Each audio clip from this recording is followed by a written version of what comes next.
Alors, rebonjour tout le monde, bienvenue à la deuxième partie du thème sur le développement des compétences.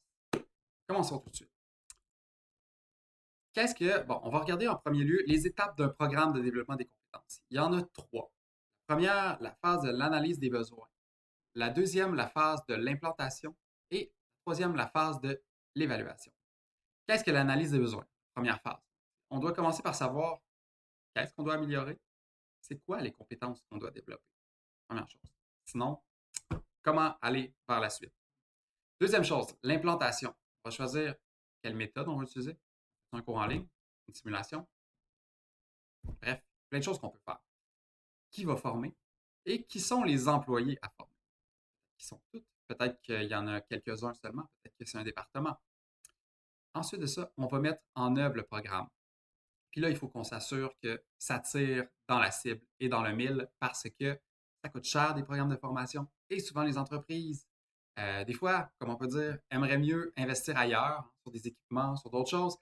Donc, la formation, c'est primordial que ça atteigne sa cible, puis qu'on soit aussi capable de mesurer si ça a fonctionné ou pas et dans quel, si ça a bien fonctionné ou ça a mal fonctionné ou moyennement.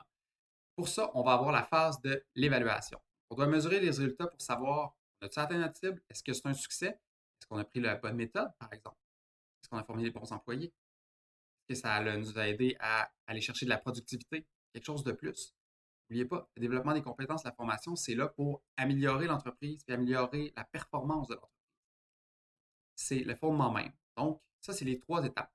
Voyons-les, chacune plus en détail. Pour ce qui est de la phase 1, l'analyse des besoins de développement, on va faire l'analyse d'organisation. La question qu'on va se poser, c'est quoi le contexte? C'est quoi le contexte? Est-ce que c'est à cause du taux de roulement qui est élevé, du taux d'absentéisme, du taux d'accident? Est-ce que ça vient d'une demande de la direction? Est-ce que ça vient de commentaires de la clientèle? Bref, pourquoi on veut faire une formation? Pourquoi on veut développer certaines compétences? Ensuite, on va faire l'analyse des postes de travail et des activités. Dans quel domaine le développement des compétences est-il requis? On va regarder les descriptions d'emploi, les profils d'exigence. Rappelez-vous, on a vu ça en début de notre cours de GRH. On va regarder les évaluations du rendement, on va discuter avec les employés, puis on va analyser les activités. On va faire un tour de c'est quoi nos postes, qu'est-ce qu'il y a là-dedans, c'est quoi les exigences de ces postes-là. Et ensuite de ça, on va regarder oh, qui a besoin de développement. Pourquoi je parlais de ça tantôt? Est-ce que c'est une personne? Est-ce que c'est plein d'employés dans un département? Si c'est un département, est-ce que c'est l'organisation au complet? Est-ce que c'est la direction? Bref, qui a besoin de ça? On va regarder les évaluations de rendement de certains employés, pour ceux qui ont un rendement qui n'est peut-être pas satisfaisant. On va regarder aussi certaines demandes des employés, par exemple, pour des équipements, ils sentent, ou des logiciels, ils sentent qu'ils ne sont pas formés nécessairement pour les utiliser.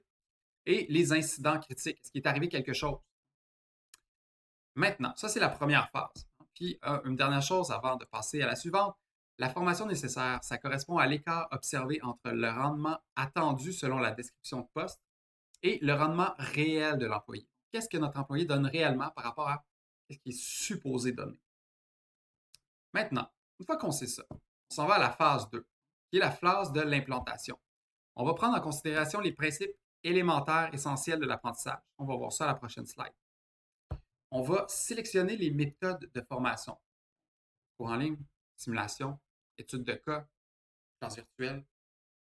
Qu'est-ce qu'on va faire? Euh, Puis en fait, ça va être déterminé par qu'est-ce qu'on a besoin, qu'est-ce qu'on a besoin de développer. On va ensuite de ça sélectionner les formateurs et les employés. On va faire la confection du matériel d'apprentissage et on va mettre en œuvre le programme. Ça coûte cher mettre en œuvre des programmes de formation. Il faut s'assurer qu'on vise bien puis qu'on est à la bonne place, qu'on vise la bonne compétence et qu'on a le bon remède. C'est quoi les principes essentiels de l'apprentissage? Il y en a plusieurs. Est-ce que les employés sont motivés pour le faire? C'est le fondement même. Quand on n'est pas motivé, peut-être que certains se disent si on n'est pas motivé, comment apprendre quand on n'est pas motivé? Très difficile. Est-ce qu'on va participer? Donc, est-ce qu'il y a une participation du stagiaire? Est-ce que le contenu est répété? Vous savez qu'un être humain, c'est rare qu'il apprend du premier coup. Souvent, il faut répéter un peu, quelques fois même. Présentation de modèles de comportement.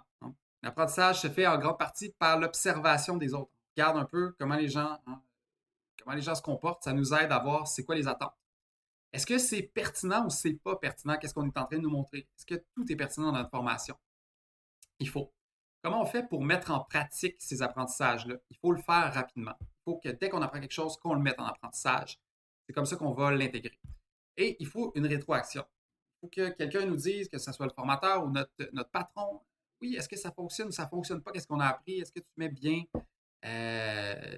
disons, est-ce que tu appliques bien? Qu'est-ce que tu as? Et la prise en considération des différences individuelles. C'est pas tout le monde qui apprend de la même manière, c'est pas tout le monde qui est au même endroit. Donc, il faut prendre ça en compte. Peut-être qu'il y a des gens qui vont avoir besoin de plus de formation, peut-être des gens un peu moins. Ça, c'est pour l'implantation. Et ensuite de ça, phase critique, il faut évaluer. Il faut s'assurer qu'on atteint la cible et si on ne l'atteint pas, pourquoi? Est-ce que ça a fonctionné? Est-ce que les employés réagissent bien à ça? Est-ce qu'il y a un apprentissage? Est-ce que les comportements sont modifiés? Si les comportements ne sont pas modifiés, pourquoi fait-on de la formation? L'idée, c'est de modifier les comportements. Est-ce qu'il y a des résultats organisationnels? Est-ce qu'on est plus productif? Est-ce que ça va mieux dans l'organisation? Donc, là, il y a la confection des méthodes d'évaluation des apprentissages. Comment on fait pour, est-ce qu'on fait un sondage? Bref, comment on s'y prend pour savoir si on a atteint notre cible? Et c'est comme ça qu'on va évaluer si notre programme a été efficace. Est-ce que les compétences ont été développées? Les comportements? Est-ce que ça a changé? Bref, est-ce qu'il y a eu une évolution dans l'entreprise? Est-ce qu'il y a eu une évolution des employés? C'est là qu'on va savoir si notre programme est rentable ou non. Et s'il n'est pas rentable, il va falloir changer ça. Il va falloir soit changer de formation, changer de méthode. Peut-être qu'on n'a pas visé la bonne cible. Il faut qu'on regarde parce que la formation, oui, ça règle des choses, mais ça ne règle pas tout. Il y a certaines entreprises qui disent on a ce problème-là dans l'entreprise, on va faire une formation. Peut-être que le problème est ailleurs. Peut-être que le problème est ailleurs. Maintenant, le processus d'apprentissage. On en a parlé un peu, hein, mais première phase, il y a plusieurs phases, hein, l'ouverture, l'acquisition, la rétention, le transfert et la formation effective. Première chose, est-ce que l'employé est réceptif? Veut-il apprendre? Est-ce qu'il est motivé? Il faut être disposé à apprendre. Sinon, le programme peut être super, mais il ne passera pas grand-chose. Ensuite de ça, l'acquisition. On acquiert des nouvelles connaissances et des nouveaux comportements. La rétention.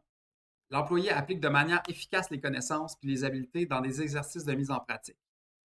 Plus on va être capable de transférer dans les tâches, plus le programme de formation va être efficace. Donc, il faut qu'on soit capable de transférer les apprentissages qu'on a faits, hein, dans les tâches, que la formation soit vraiment très concrète.